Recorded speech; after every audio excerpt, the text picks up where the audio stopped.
Welcome to the Proof Point Podcast, where we decode digital success one click at a time. We share key takeaways fueled by data and insights that your team can implement today to drive growth. Now, let's get started.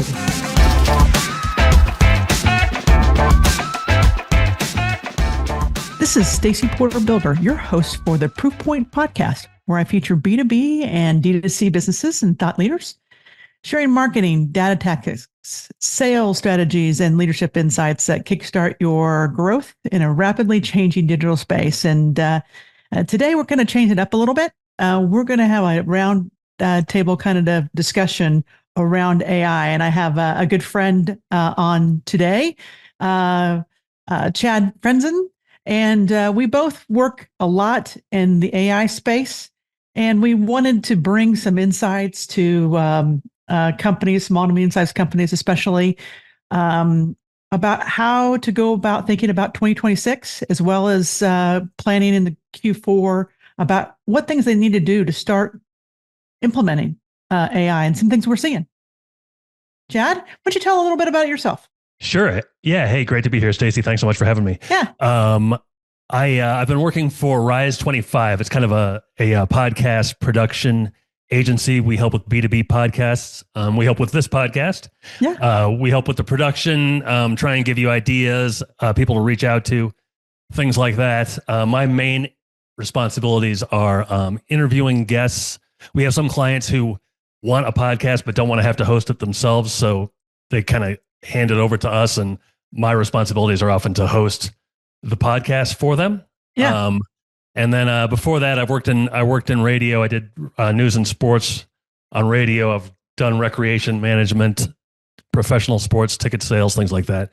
But with Rise 25, I knew nothing about AI going into it. In fact, even my first 1 year, I'd heard that AI was a thing. I was like, I kind of rolled my eyes at it. And then one of the founders, John Corcoran, he kind of showed me ways to utilize AI for one specific thing. And then from there, I can't imagine my life without it at this point. And I can't imagine Rise 25 going without it at this point. No, that's right. And I've been using it to Chad for years. Mm-hmm. And the acceleration of its abilities and its quality of results have drastically improved, especially even the last 6 months. Sure. It is getting better and better.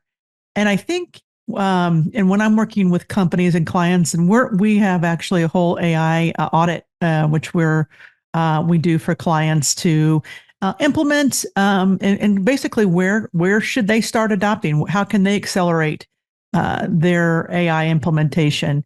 And you know, there's always some blockers. And so what are some things that you're seeing, or what are some ways businesses can start thinking about building this into their systems?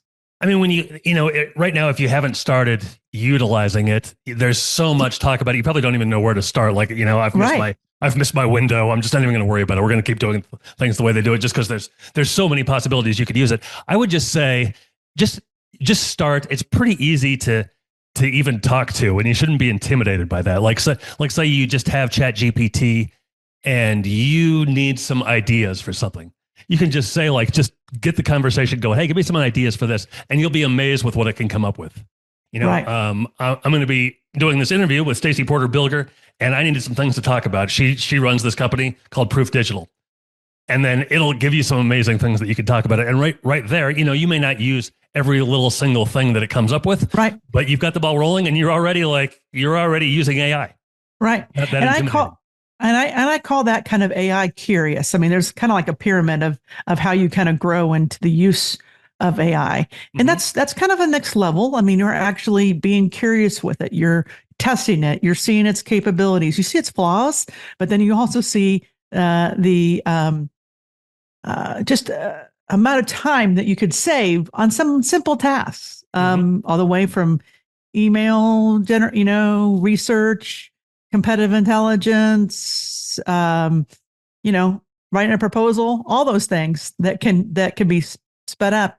But the next level, from my perspective, is taking and looking at all your systems in which you as a company are, because you can't don't jump in everything. Just pick a couple areas where you can actually improve. And then once you've got all those tasks and understand where you might be wasting time, then that might be a good place to test and start seeing if a system can be built around doing prompt engineering, and where you can have multiple team members start implementing it across the team the same way. So what does that look like? The audit, or this to hope? What would that look like where you're like, okay, we're going to start like building systems with AI, or just completely transforming the way we do business and using AI, rather than, what I was suggesting, like, okay, don't be intimidated by it. Well, first you have to start there, though. Chad, you have to, and also help you think through, once you're ready to that next level, to take it into a more systems and to a more of a company adoption of AI. Mm-hmm. What does that look like? I mean, whether you use AI for it or not, it's still an important process. What tasks by department are you doing? What's HR doing? What's operations doing that are really repeatable tasks that our company does all the time? And kind of look at it from a department or service. Obviously, from our standpoint, we look at it from operations. We look at it from project management. We look at it from a standpoint of ad production, content production, all those pieces that we kind of do. And so when you basically have a whole system of where you kind of lay out what are the services and areas of business, what are those repeatable tasks, charge your team members across your organization to start just putting those pieces. How long are you taking to do it? Are there roadblocks? And what tools are you using? Because what can be done is building agents and building systems around AI with integrations of, if you're a Slack user, which is a communication tool, you can build an AI automation tool that integrates with your QuickBooks. I mean, there's things that you can do with AI and building systems around that. So the first step is, what are you spending time on? Where are you potentially duplicating efforts too? Where can be some, and I think you should think about it also, not from an only efficiency standpoint, but more of a way to elevate your team and let them focus on their gifts and talents and get those things that can bring some efficiency to their day to day. So they're doing some of those more personal touch items for your clients. So let's say one of your team members is a gifted writer. Yes. And they can do something in an hour that AI can do in 2 minutes. How should that writer react to that? Well, here's the thing AI can't still, it's not a creative writer. Mm-hmm. It is not always right when it comes to telling a story. So where you use content from a standpoint as a company and organization, you need to make sure that you understand your voice as a company, what's your brand, in your values, and you can have those pieces into an agent. And so when it does write something, it's more in line with where you want to go. That's a step one in the process. So as far as prompt engineering, have a really clear system in which how each team member, even that creative writer, to put forth that. But a couple pieces though, even this year, Google, penalized sites that had a little bit too much AI content. So you can't fool search engines totally either on this. And it's in producing mass amount of content is less important today. Is it actually making sure that you're creating pieces of content that tell a story, that create value? So AI can speed up that process. And that's how you do it, to make sure that when you're asking it to create a piece of content, you already have those things in place that it actually makes sure that it has a voice to it, and it's engineered to come up with something a little bit better in the end. But then you got to take it and you have to massage it to make sure that it is. So now it maybe used to take 4 to 5 hours to write a really quality blog. Maybe it takes you an hour instead. Mm-hmm. And so you still have a beautiful blog, a blog that tells a story. You just cut the research in half, as well as some of the layout, of what you want, all the points that you want to hit in the blog. Does that make sense? Yeah, definitely. So what I kind of initially laid out was was what you defined as AI curious. Let's say Yes. you've gotten past that point, and now you are dependent on it, not necessarily to completely systematize your organization, but you dependent on it for tasks. Like it can complete tasks for you. You may have to do a little editing and make sure that you don't sound completely, robotic or whatever.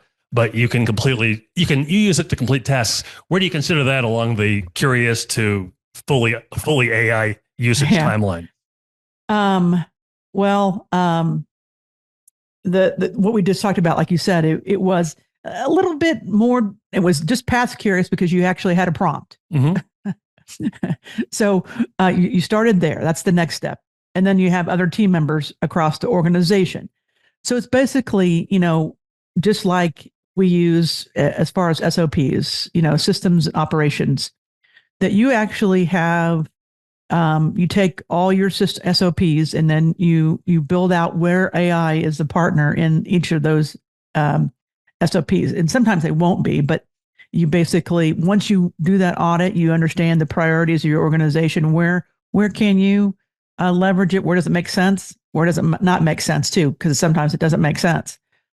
So you basically have a long-term game plan about where your organization is, and you have those systems in place. From a standpoint, it is you're basically updating those AI systems just like you do when Microsoft has a new update. When AI has a new update, you update those systems. So it's really that's when you're running on all engines.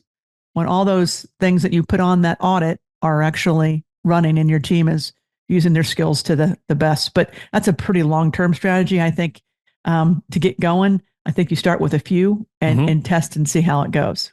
So when you say prompt engineering, engineering is a kind of an intimidating word. That can sound intimidating. Where can people, can people just start by trying? Yes. So I think, yes, we're using that. That's a really good point. We were already trying to make sure ourselves sound smarter when we use engineering. And I was always thought I wanted to be an engineer. It didn't happen. I was more other side of the brain.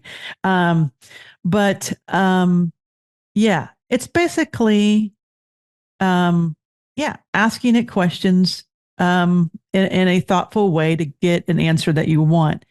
So if you travel, I mean, it's the same thing. You just don't say that I want to go to Indianapolis for the weekend. What are the 10 best things to do or the 3 best things to do? You want to say, I'm going to Indianapolis. I love kind of hidden gems and I like cool coffee shops. I mean, and I'm going to be there from a Thursday to a Saturday. And from that standpoint, the more information you give it, the better answer you're going to get. And so that's prompt engineering, I guess. Engineering that I view it as it's just when it actually is a system. I mean, that's where actually that same prompt in an organization is used across. So if we want to do competitive analysis for a company, there's pieces that we have to pull and use our brain to understand what that analysis means. But there might be some things we want it to help us start developing. So we have a whole prompt in which we've built around that, and every team member uses that prompt. That's when it's kind of more like a system versus just a. I have some questions for you. Help me clarify what I'm trying to get from you. But it's amazing once you do that. I mean, there are certain tricks around it too. You'll see when content that's AI developed that it uses certain words a lot and certain kind of phrases. So communicating to AI that don't use that, we don't, so you don't look so AI like when developing content.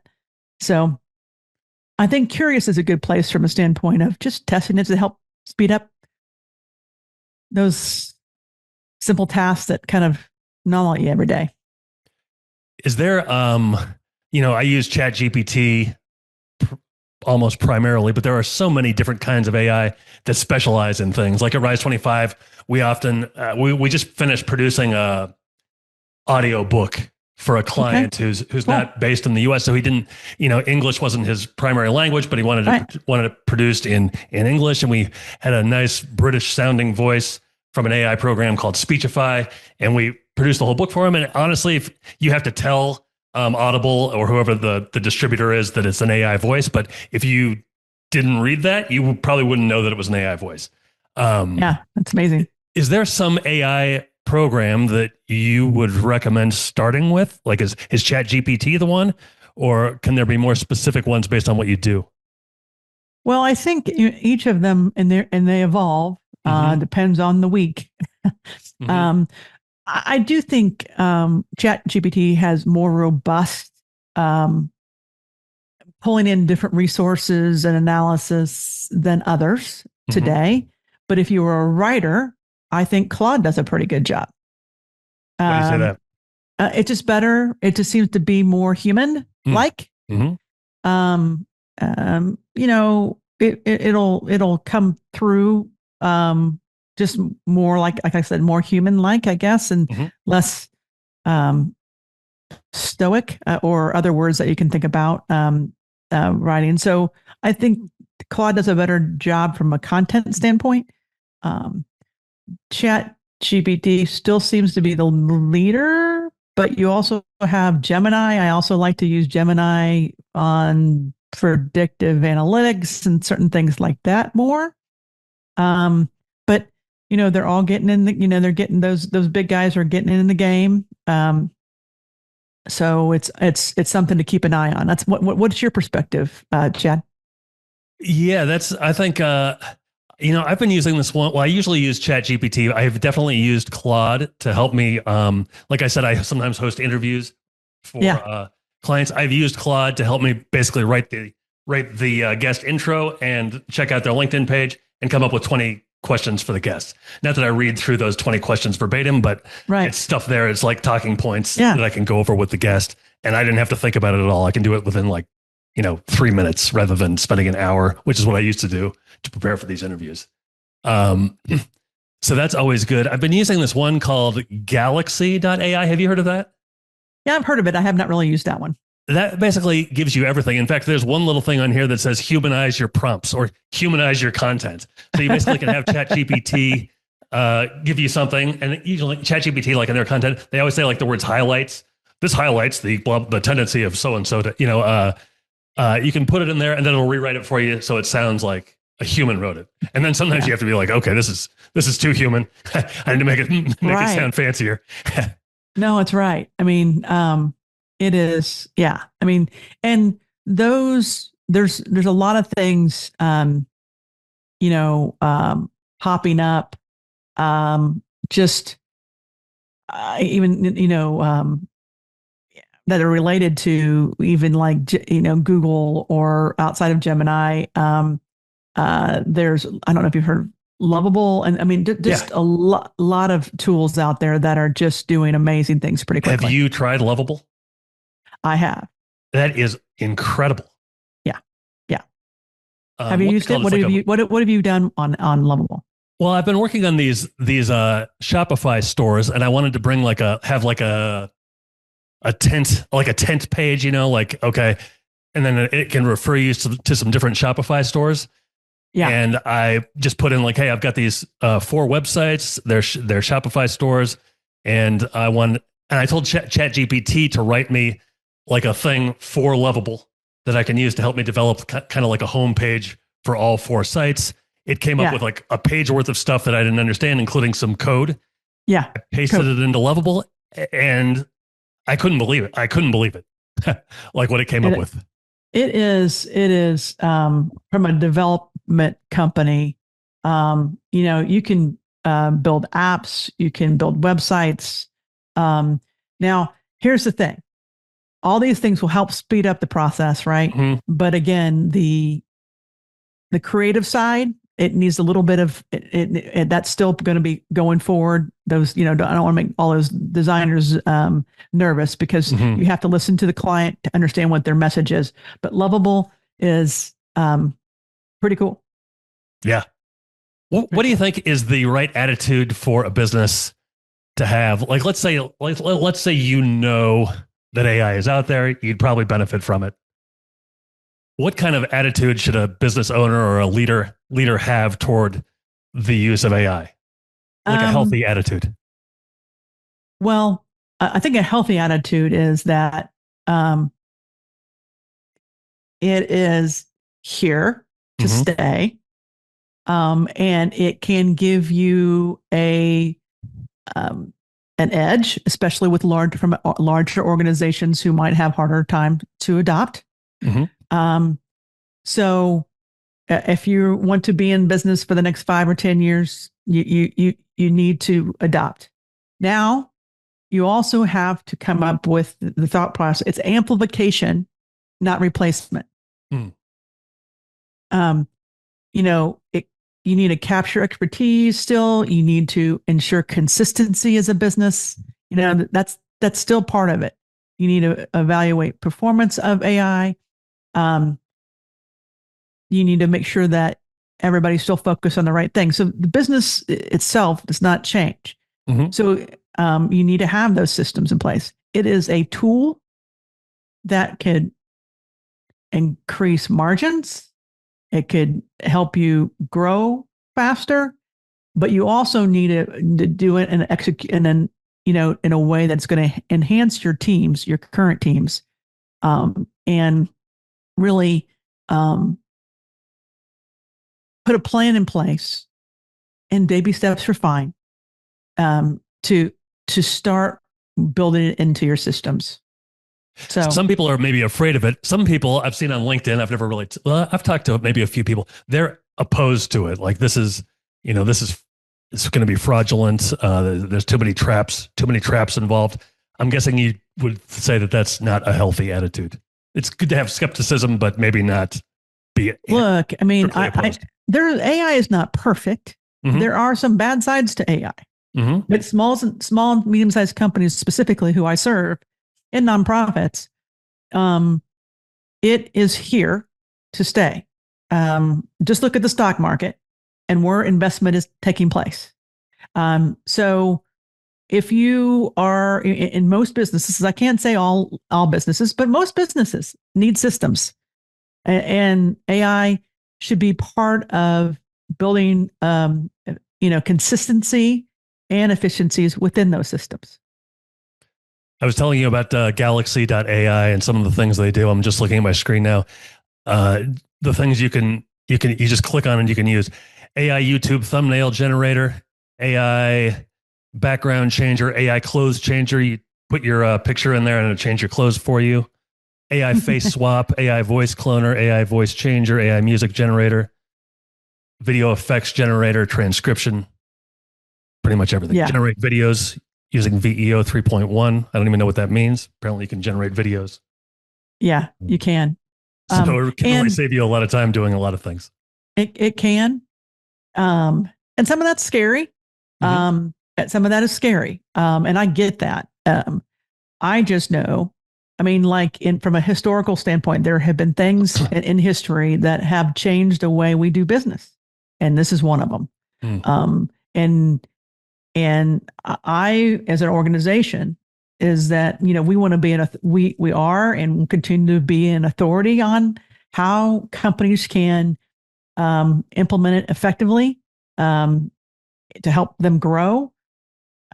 But if you think you can put your head in the sand, I'm not sure that's the best strategy. It's not the best strategy. I also don't think it's the best strategy to start implementing it all across the board and everything when you're not even looking at your current systems. You need to start with, what's the problem what's the problem or opportunity within your current structure that could help your team, continue to use their talents better. So let's say I'm a small business owner and I've been listening to this, and I was somewhere between opposed to AI and scared.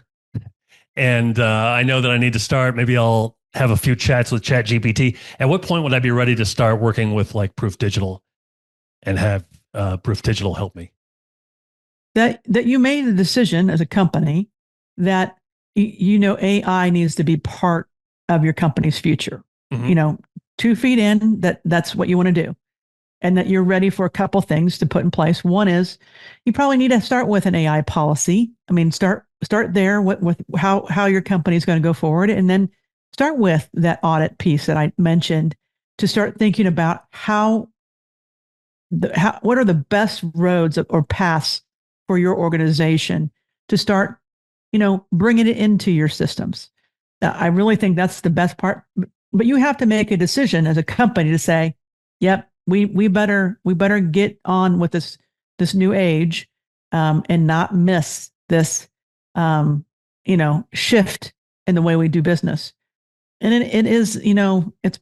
I mean, we talk about time, and I can remember when I came out of school, and the internet was not really a thing. Email was only internal; there was no external. There definitely weren't websites and those types of things out there. I would do mass faxes when I communicated when I came out of college, which is not the best way to communicate. But now we have changed, and it is revolutionizing. And also, I mean, it's changing certain things too. I mean, we got data centers and lots of things that the money is following AI. And that means it's here. So as you kind of interact with maybe clients or other potential clients, small business owners, medium-sized business owners, on a day-to-day, week-to-week basis, whatever, what would you say is kind of like the median attitude towards AI? Is it full adoption? Is it I avoid it at all costs? Somewhere in between? I don't think full adoption. Full adoption is not there quite yet. And I think really that's one of the biggest challenges for AI is adoption of it. I think that's a piece of it. I think most people use it like we talked about earlier. I mean, maybe they're a little curious or barely not even curious. Maybe they just kind of test it out here or there and have put a question in there. And I was like, wow, that's a pretty, it pulls a lot there. And had been shocked by some of the how quickly and how quality sometimes they get an answer. But I think the adoption or accelerating the adoption is still a challenge for companies to where to begin. How about you? I would say the same. I would say people are just still trying to figure out best ways for them specifically to use it as it pertains to what they do. Like even us figuring out like which voice, using voice cloning software, like which one do we do? Like still figuring out ways to we use it. I don't know. I can't speak for our founders. I don't know how much we use AI to come up with more big picture type things like you're talking about. I know I just use it for tasks rather than, big picture type things, but I know they're always researching ideas. I know I speak to lawyers and they say they use it all the time, and they say the lawyers that don't are going to be left behind. Well, I think there are definitely certain industries that are going to have more disruption, and law is one of them. There's definitely a few. Marketing is one of them. There's lots of disruption in certain markets more than others. There's no question. I think there is going to be. I mean, there's a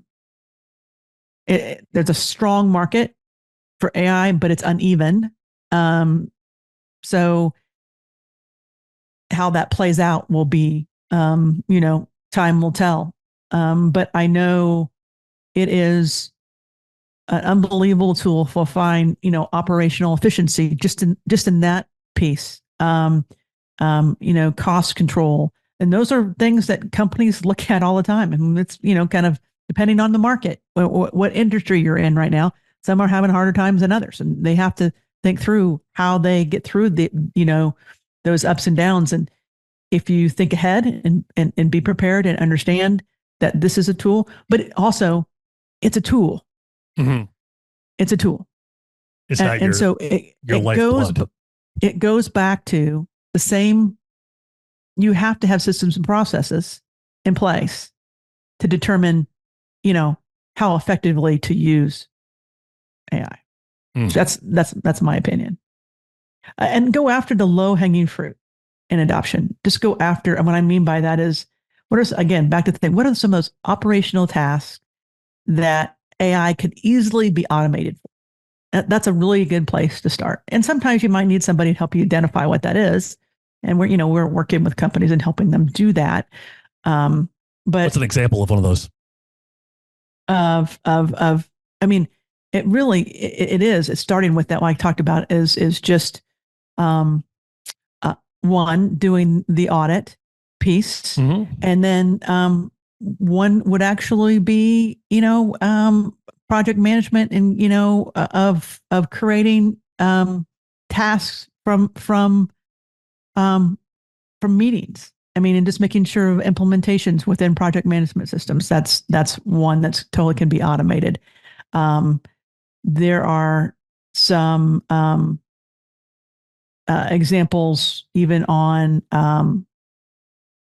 just even on invoicing and follow up and a lot of other things in communication. That we've done a few of those too. I know. I'm going to have to start putting out a bunch of social media ads for these Shopify sites. And I just subscribed to one where it basically publishes to every social media site for you. You just have to put in, when and where. Right. And you don't have to worry about it after that. Right. Right. That's kind of a brain dead thing that it's nice to get off your plate, I guess. Yeah. That's a really good example.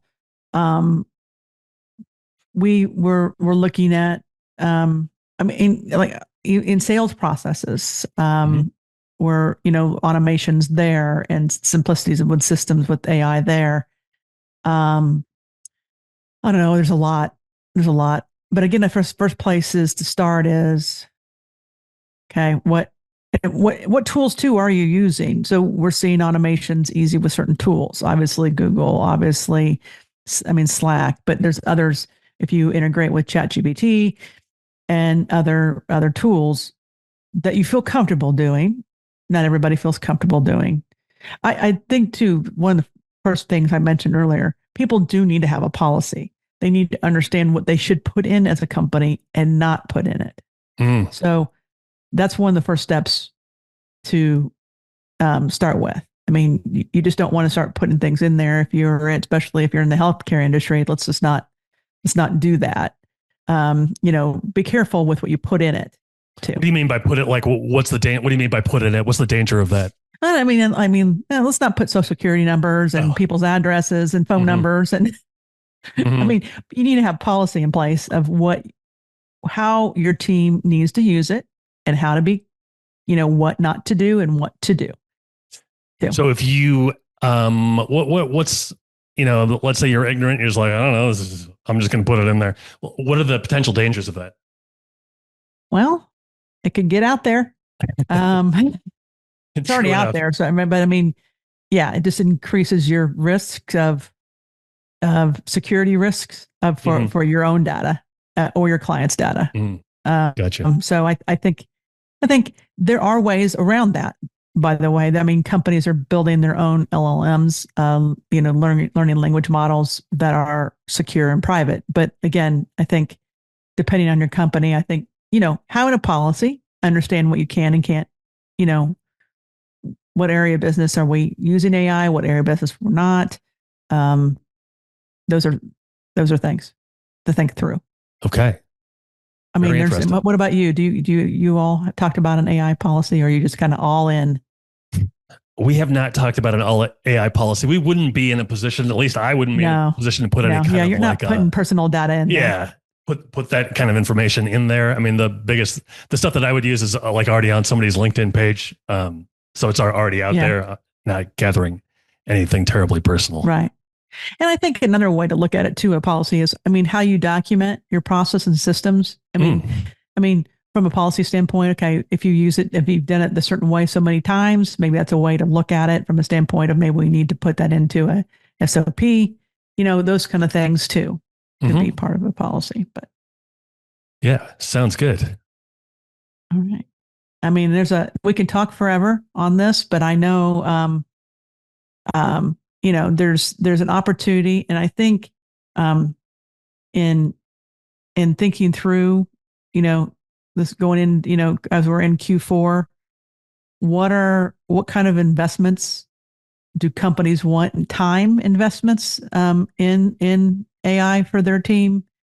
What are some core business infrastructure pieces that maybe it would be cool to shift and test in AI, and then also how can they measure, the ROI of using AI too? So let's have you, the expert, maybe make a prediction in terms of how things will look different regarding AI a year from now compared to now. I mean, right now it feels like you're learning to surf and you're about to get run over by a wave. What's your prediction in terms of how the world might look regarding AI a year from now, heading into Q4 of 2026? That's a good question. Boy, I wish I had a crystal ball on that one. So I guess AI will be better. I mean, like a lot better. I mean, 100 times better than it currently is, and generating results. And if your curiosity is at all using it, then you're shocked by the fact that about that possibility. I do think there will be some hiccups and challenges, though. With more adoption brings, other pieces on accessibility to it and use of the products that are in the market. I think that businesses who are at the forefront will have AI systems in place and working seamlessly within their business. Mm-hmm. I wonder how, like, for example, like, I mean, right now you hear those commercials, like somebody calls and they start talking to an AI phone answerer and they have to repeat their answer clearly. I wonder, maybe a year from now, I didn't even realize I was talking to an AI, an AI bot. I thought I was talking to a real person. I wonder if, we'll get to that point or something like that. There's lots of companies who are doing that and have been doing that, actually, more than you think they have. I do think, though, the companies that, and this is my personal view, that that use it more as a tool versus a dominating front person for their company will do better. What I mean by that is personal connection will be a differentiator. Still in this world. What I mean by that is people still need, you still need your talent and your expertise. You still need creativity. I don't think that's going to be replaced anytime soon. I haven't seen anything close that comes through that. But I do think that companies that are going to be prepared for the next decade or 5 years have to get a jump start in 2026, or they're going to miss the window. That's my view. I think you can. I don't know if that's too hard. Is that too hard? What do you think? No, I think that's right. I think you could even be AI curious and have it help your creativity. You don't have to lose your creativity to surrender it to AI, but it can be a great brainstorming partner. It is a great brainstorming partner. I'm trying to think of ways to tell this story about blah blah blah, and have it throw a few bullet points out there at you. Yeah, I have. I mean, I don't know if you've done this. Do you have GPTs created? Yeah, a few. Yeah, I mean, which that means is, for those who don't speak AI all the time, is that, I have one that is a brand partner. I have one that is a business strategy piece. I have one that does competitive intelligence.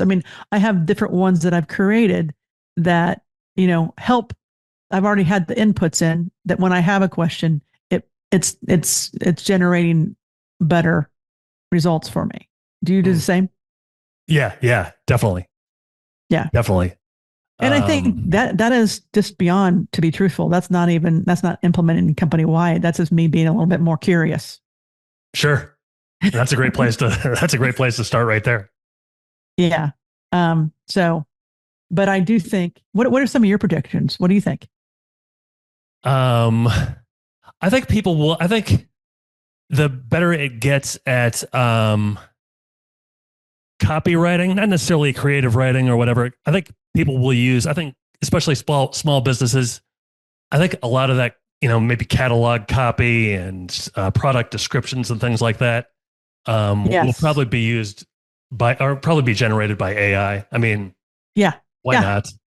Right. You just have to make sure it's factual, but in terms of like trying to sound all creative, you don't have to. You just I think that's right.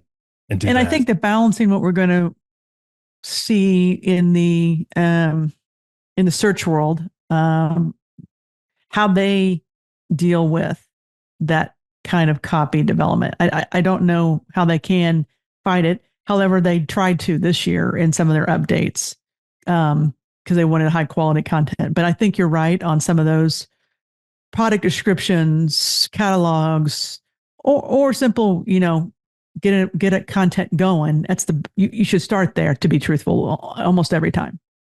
And I'm curious as to how many AI generated podcasts there will be. I mean, we use podcasts. You use this podcast, and Rise 25. Their whole thing is building relationships on podcasts. It can be a content marketing tool, but the primary goal is to build relationships. A lot of podcasts, though, by business are kind of have like opinion based. I've seen some companies that we just have two guys. We have opinions about. It's like this podcast. We have opinions about AI. Some of them are more debate oriented rather than kind of a round table, and we're just kind of debating the benefits of AI regarding, in content production or something like that.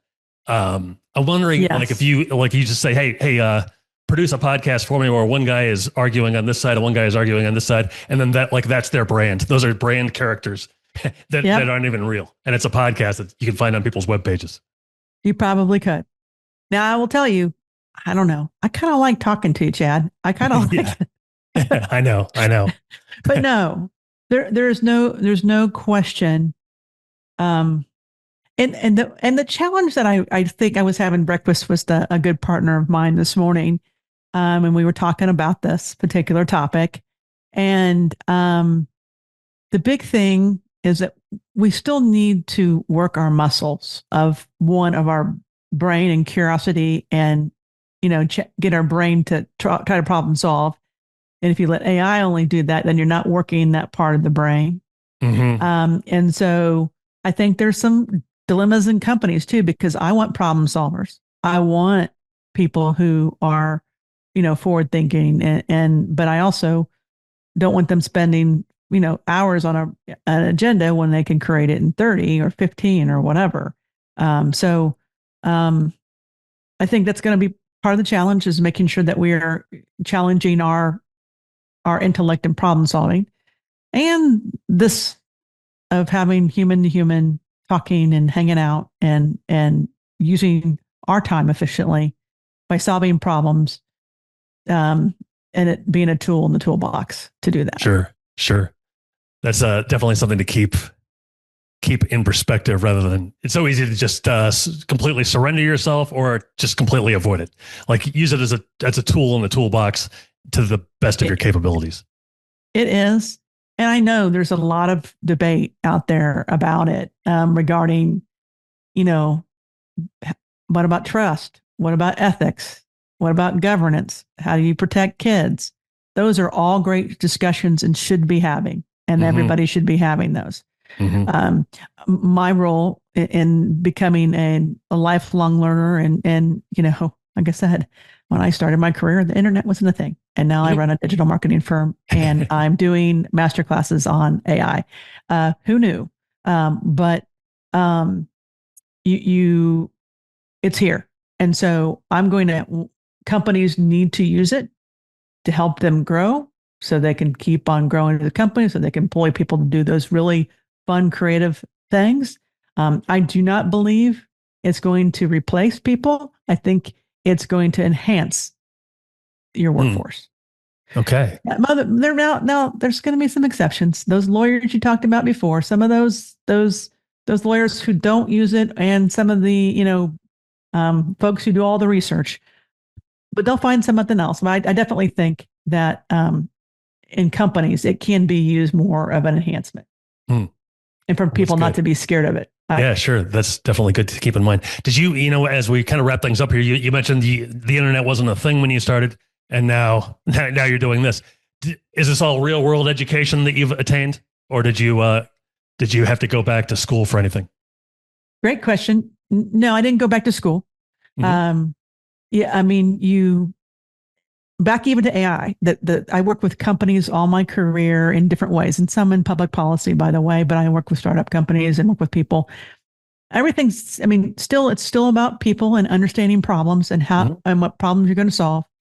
How to communicate with people was always part of the education. As far as the technical piece, it moves so fast. You just have to be addicted to it. Chad, I'm addicted to learning, and I talk about podcasts. I listen to tons of podcasts a day. My favorite programming is not Netflix; it's Masterclass, and it's about building systems and helping companies find wins, and using the tools that we have today as a tool to do it. So I just have been curious. And so I think everybody should be back to our AI curious discussion. It's about being curious and jumping in. Is there like a go-to podcast that you found particularly enlightening and valuable that you just trust and go to all the time? I'll have to think about that. I'll see if I can put something in the show notes on this one. I use a lot of them in different perspectives. I listen to a lot of tech type of ones. How about you? Any AI ones that you use? I'm trying to think. I mean, not really. Not podcasts. I mean, some of the podcasts are, just about perspective on what these companies are doing. I keep an eye on that specifically, because, and then where the investments are, and there's a lot of investment going on in this space. And we're either going to, launch something huge, or we're gonna have a bubble. I'm gonna go on the huge standpoint, but I'll think about it and see if I can't add some things to the notes on that. Okay. But there's I go to conferences too. I was just at a conference a couple of weeks ago, and we were all tech people spending 24 hours together, understanding how people are using it, how can what's the latest, and those type of things. So I do that too. Okay. Well, this has been very interesting, Stacie. It's been a pleasure talking to you about this. Yes, thank you. We been talking to Chad Frenzen. You've been on the Proof Digital podcast. You can check us out at proofdigital.com. Thank you. Have a great day.